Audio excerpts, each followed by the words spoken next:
सुर्खियों में।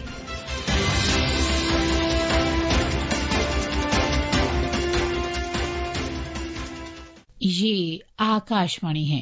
प्रस्तुत है कार्यक्रम सुर्खियों में। इसके अंतर्गत सुनिए संसद के शीतकालीन सत्र में प्रस्तावित प्रमुख विधेयकों पर चर्चा। इसमें भाग ले रहे हैं वरिष्ठ पत्रकार चेतन चौहान और पत्रकार नीलाभ श्रीवास्तव। संसद का शीतकालीन सत्र आज चालू हो गया है। हम सभी जानते हैं कि 1 से लेकर 19 दिसंबर तक सदन चलेगा और सदन के दोनों ही हाउसेज, लोकसभा, राज्यसभा, और 15 सिटिंग्स इसमें होना तय हुआ है। और जैसा कि गवर्नमेंट ने बिजनेस बताया है कि किस तरह का बिजनेस गवर्नमेंट करेगी, किस तरह के बिल्स लाएगी, 10 से भी ज्यादा बिल्स भारत सरकार ला रही है और साथ में ही ज्यादातर इसमें इकोनॉमिक बिल्स हैं। जो बिल्स इस सेशन में होने वाले हैं तो उसकी शुरुआत हम सभी जानते हैं, सदन की कार्यवाही के पहले प्रधानमंत्री प्रेस से मुखातिब होते हैं और अपने कुछ वक्तव्य रखते हैं। तो पहले उसे सुन लेते हैं और फिर आगे बढ़ते हैं। साथियों, ये शीतकालीन सत्र ये सिर्फ कोई रिचुअल नहीं है। राष्ट्र को प्रगति की ओर तेज गति से ले जाने के जो प्रयास चल रहे हैं उसमें ऊर्जा भरने का काम ये शीतकालीन सत्र भी करेगा, ऐसा मेरा पूरा विश्वास है। भारत ने लोकतंत्र को जिया है। लोकतंत्र के उमंग और उत्साह को समय समय पर ऐसे प्रकट किया है कि लोकतंत्र के प्रति विश्वास और मजबूत होता रहता है। गत दिनों बिहार में जो चुनाव हुए उसमें भी मतदान के जो विक्रम हुआ है वो लोकतंत्र की सबसे बड़ी ताकत है। माताओं बहनों की जो भागीदारी बढ़ रही है ये अपने आप में एक नई आशा, नया विश्वास पैदा करती है।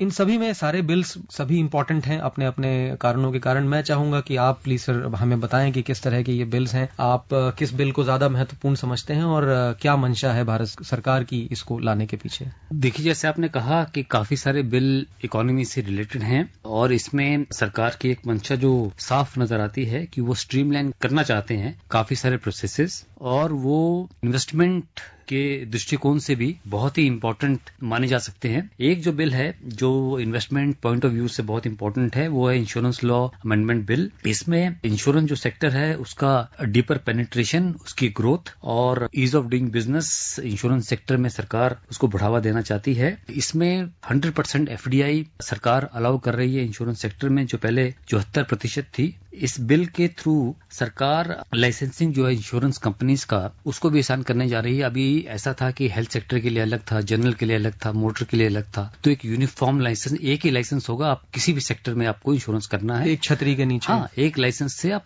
किसी भी तरह की इंश्योरेंस आप कर सकते हो। तो वो जो ईज ऑफ डूइंग बिजनेस है उसके लिए वो किया गया है। और दूसरा है स्पेशलाइज्ड इंश्योरेंस को मार्केट में आने के लिए भी सुविधा इसमें दी जाएगी। और माइक्रो इंश्योरेंस प्रोवाइडर जो डिजिटल फर्स्ट होंगे उसका प्रावधान भी इस कानून में किया गया है। और कैपिटल रिक्वायरमेंट के प्रावधान में भी कमी की गई है कि छोटे जो इन्वेस्टर्स हैं इसमें या नई कंपनीज हैं वो भी आना चाहें वो भी आ सकती हैं। इसका एक जो बहुत बड़ा ऑब्जेक्टिव है कि 2047 में भारत सरकार चाहती है कि हर भारतीय के पास इंश्योरेंस कवर हो और वो इंश्योरेंस उसके पास हो। तो उसके लिए ये सब किया जा रहा है कि कंपनी जो एक्सपेंशन हो। भारत इसमें सरकार देख रही है कि रूरल एरियाज में, जिन एरियाज में कम पेनिट्रेशन है, वहां पे इंश्योरेंस कंपनीज चाहे शहरों तक नहीं सीमित रहें। तो इसका एक बहुत बड़ा ऑब्जेक्टिव है। दूसरा एक कानून में अमेंडमेंट करने जा रही है भारत सरकार, वो है इंसॉल्वेंसी एंड बैंक्रप्सी कोड। ये 2016 में लाया गया था, पहली बार लाया गया था। इसको लाया गया था कि बहुत सारी कंपनीज में डिस्प्यूट है जो दिवालिया हो जाती हैं घोषित, तो उनको कैसे एड्रेस करना है। तो इसमें इतने सालों में 2016 से लेकर अब तक सुप्रीम कोर्ट ने, हाई कोर्ट्स ने, ट्रिब्यूनल्स ने बहुत सारी जजमेंट्स भी दी हैं, ऑर्डर भी दिए हैं और इसमें सरकार से मांग भी हुई है इसमें थोड़ा क्लैरिटी होना चाहिए। तो सरकार ने इसमें अमेंडमेंट जो किए हैं इसमें काफी क्लैरिटी लाने की कोशिश की गई है। ये बिल जो था अगस्त में मानसून सत्र के दौरान इंट्रोड्यूस किया गया था, सिलेक्ट कमेटी को गया, स्टैंडिंग कमेटी को गया, वहां से अमेंडमेंट उन्होंने कुछ प्रपोज किए हैं। तो अब वो उसको इनकॉर्पोरेट करके सरकार अब उसको लेके आ रही है सदन में। इसका मेन ऑब्जेक्टिव है कि जो टाइमलाइन है, जो आर्बिट्रेशन का टाइमलाइन है, उसको फिक्स करने का। और उसमें जो इंसॉल्वेंसी के प्रोफेशनल्स हैं उनको लीगल क्लैरिटी भी प्रोवाइड की गई है कि इसमें क्या क्या होना चाहिए, कैसे होना चाहिए। तो अगर आप अमेंडमेंट बिल देखेंगे तो उसमें हर सेक्शन में काफी क्लैरिटी प्रोवाइड की गई है कि इसमें कोई इंटरप्रिटेशन का इतना ज्यादा स्कोप न रहे और लीगल हर्डल्स में न जाए। बेसिकली उसको स्मूदन करने के लिए सरकार ने ये किया है। मैं आपका ध्यान आकर्षित करना चाह रहा था, इसकी ये जो फाइनेंस मिनिस्टर लेके आ रही हैं निर्मला सीतारमन, सिन गुड्स, टबैको और पान मसाला जीएसटी रेजीम में ये टैक्स होते थे at a higher rate, if I am correct 28% पे, और जीएसटी 2 रिफॉर्म्स भारत सरकार अभी कुछ महीने पहले ही, दीपावली के थोड़ा पहले ही लेके आई थी। तो ये क्या है, इसके बारे में भी प्लीज बताएं। देखिए, जब भारत सरकार जीएसटी 2 लेके आई तो उसमें जो सिन गुड्स थे, सेस थे, वो सब खत्म कर दिए गए। तो जीएसटी 2 में कोई सेस नहीं है, पर जो सिन गुड्स हैं जैसे आपका टोबैको हो गया, टोबैको रिलेटेड गुड्स हो गए, लिकर हो गया, तो उन्हें सिन गुड्स माना जाता है, उन पे हायर टैक्स लगता है। लिकर तो वैसे भी स्टेट गवर्नमेंट्स के पास है, तो टोबैको जो है वो सेंट्रल गवर्नमेंट उस पे टैक्स लगाती है। तो ये जो अमेंडमेंट बिल लाया गया है ये उस सेस लगाने के लिए लाया गया है कि टोबैको प्रोडक्ट्स, उसके रिलेटेड जितने भी प्रोडक्ट्स हैं उसमें सिन टैक्स लगे। तो और टैक्स भी उतना ही होगा जितना पहले जीएसटी में लगता था, उतना ही टैक्स लगने जा रहा है। तो लोगों को या कीमत में कोई फर्क पड़ेगा नहीं, पर जो सरकार को रेवेन्यू लॉस हो रहा था उस रेवेन्यू लॉस को रोकने के लिए सरकार ये बिल लेके आई है। इस सिक्योरिटी से भी लिंक किया है, जो ये सेस है ये शायद सिक्योरिटी के या हमारे जो डिफेंस प्रिपेयर्डनेस है उसमें इस्तेमाल करने की बात है।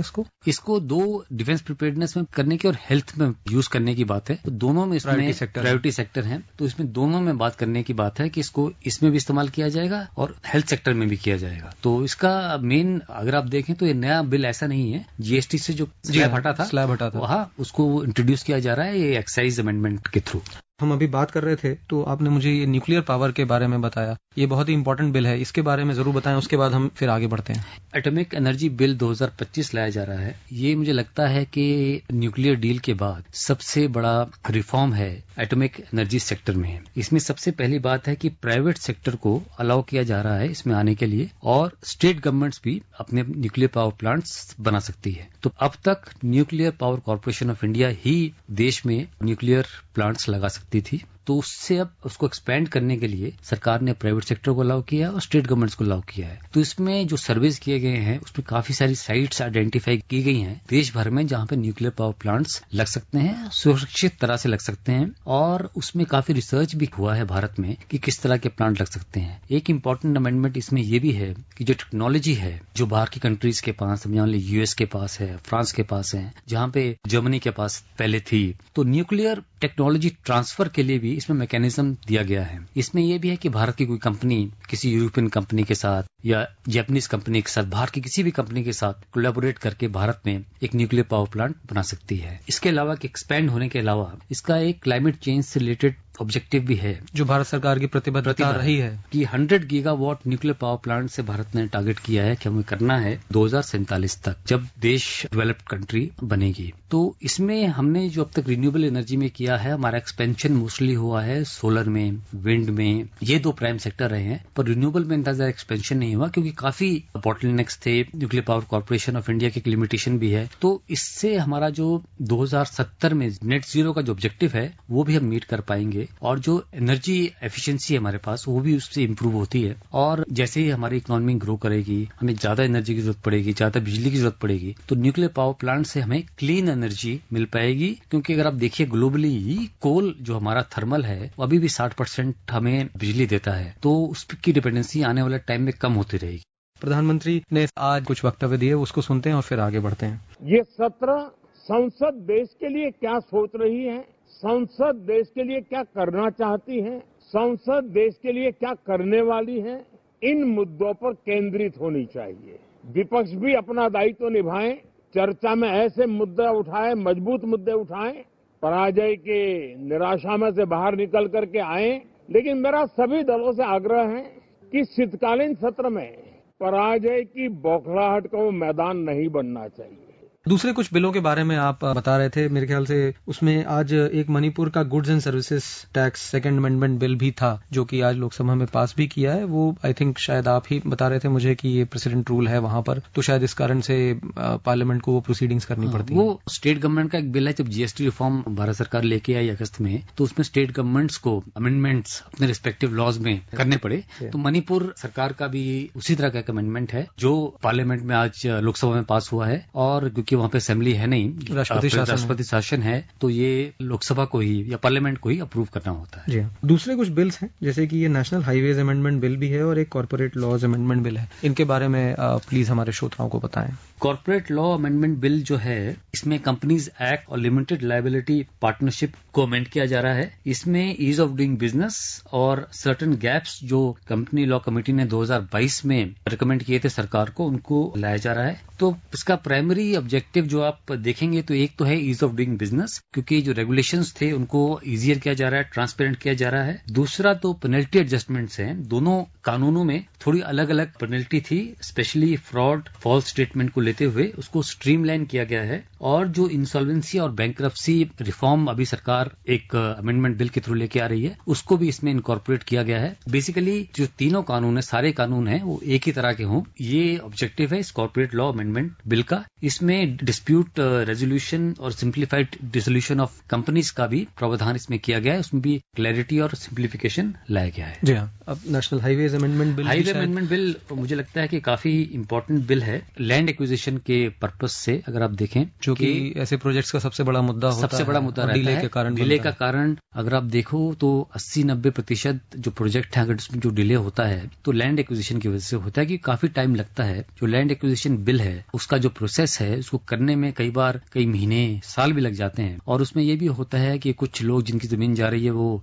कोर्ट चले जाते हैं, जिससे डिले होता है। तो इसमें सरकार ने कुछ अमेंडमेंट्स किए हैं जिसमें से फास्टर लैंड एक्विजिशन होगा, ट्रांसपेरेंट वे में होगा और टाइमली होगा। एक तो इलेक्ट्रॉनिक लैंड रिकॉर्ड्स की बात की गई है, जहां पे भी लैंड एक्विजिशन हो रहा है वहां पे लैंड रिकॉर्ड्स को डिजिटल किया जाएगा, जिससे एक्विजिशन में कोई डिस्प्यूट ना हो, एक्विजिशन में तेजी आए। दूसरा, कॉम्पनसेशन जो है, यूनिफॉर्म कॉम्पनसेशन सबको मिले, उसमें ऐसा ना हो कोई बोले कि इतना कॉम्पनसेशन होना चाहिए, उतना होना चाहिए। तो एक यूनिफॉर्म क्लैरिटी उसमें लाई जा रही है, कितना कॉम्पनसेशन मिलेगा और जो पैसा भी दिया जाएगा, कितने समय में आपको पैसा दिया जाएगा लैंड एक्वायर करने में, उस पे भी सरकार ने इस पे क्लैरिटी दी है। और इनिशियल डिपॉजिट कितना सरकार आपको देगी जब वो प्रोसीडिंग शुरू करेगी लैंड एक्विजिशन की, तो उस पे भी सरकार ने क्लैरिटी दी गई है। तो बेसिकली लैंड एक्विजिशन जो है वो कैसे होगा, उसके ऑब्जेक्टिव्स क्या है और जो टाइमलाइंस क्या है, उस पे ये अमेंडमेंट बिल सरकार लेके आई है। साथ ही साथ ये जो सारे बिल हैं, इसमें एक और इम्पोर्टेंट बिल जिसकी हम बात कर रहे थे पिछले अभी हम कुछ समय पहले कि जन विश्वास अमेंडमेंट बिल भी है। इसमें जो संशोधन किए जाएंगे, आई थिंक ये जो छोटे अपराध हैं उनको डिक्रिमिनलाइज या उनमें जो बड़ी पेनल्टीज हैं उसको कम करने से एम्ड है। ये क्या कहता है? ये जन विश्वास बिल भारत सरकार काफी समय से लाती रही है। हाँ, ये एक रिफॉर्म बिल है।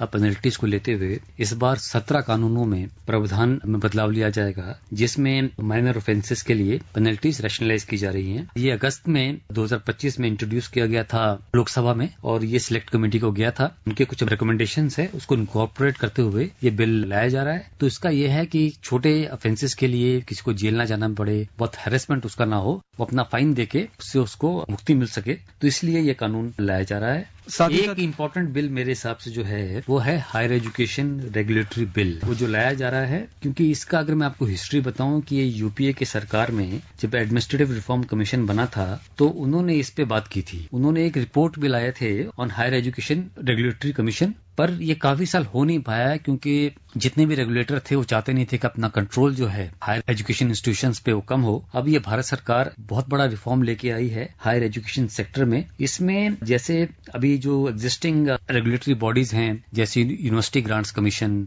एनसीटी, इन सब को मर्ज करके एक ही बॉडी बनेगी जो एक काउंसिल होगा जिसमें एक्सपर्ट्स होंगे और एक्सपर्ट रेगुलेट करेंगे इसमें कि कैसे एजुकेशन को रेगुलेट करना है। तो इसकी एक जो national higher education regulatory council होगी जिसके मेंबर होंगे, इसमें नेशनल एक्रेडिटेशन काउंसिल के भी मेंबर होंगे और इसमें हायर एजुकेशन ग्रांट्स काउंसिल भी होगी जो पैसा डिस्ट्रीब्यूट करेगी। और एक इसमें सेक्शन होगा इसका जो learning outcomes, curriculum framework, academic standards जो हैं यूनिफॉर्म पूरे देश के लिए बनाएंगे और ये एक ऑटोनमस बॉडी होगी। इससे यूनिफॉर्म हायर एजुकेशन स्टैंडर्ड्स का एक मैकेनिज्म जो है, जो वर्ल्ड ओवर देखा गया है होता है, वो भारत में इंट्रोड्यूस होगा। इसमें दूसरा फायदा मुझे लगता है कि प्राइवेट सेक्टर जो हायर एजुकेशन में आना चाहता है उसको आने के लिए बहुत आसानी होगी क्योंकि एक ही रेगुलेटर के थ्रू उनको डील करना पड़ेगा और जो स्टैंडर्ड सरकार देख रही है कि नेशनल स्टैंडर्ड्स होने चाहिए हायर एजुकेशन में, वो इस रेगुलेटर के थ्रू आएंगे। धन्यवाद। अभी आप सुन रहे थे संसद के शीतकालीन सत्र में प्रस्तावित प्रमुख विधेयकों पर चर्चा। इसमें भाग ले रहे थे वरिष्ठ पत्रकार चेतन चौहान और पत्रकार नीलाभ श्रीवास्तव। ये कार्यक्रम आकाशवाणी के समाचार सेवा प्रभाग द्वारा प्रस्तुत किया गया।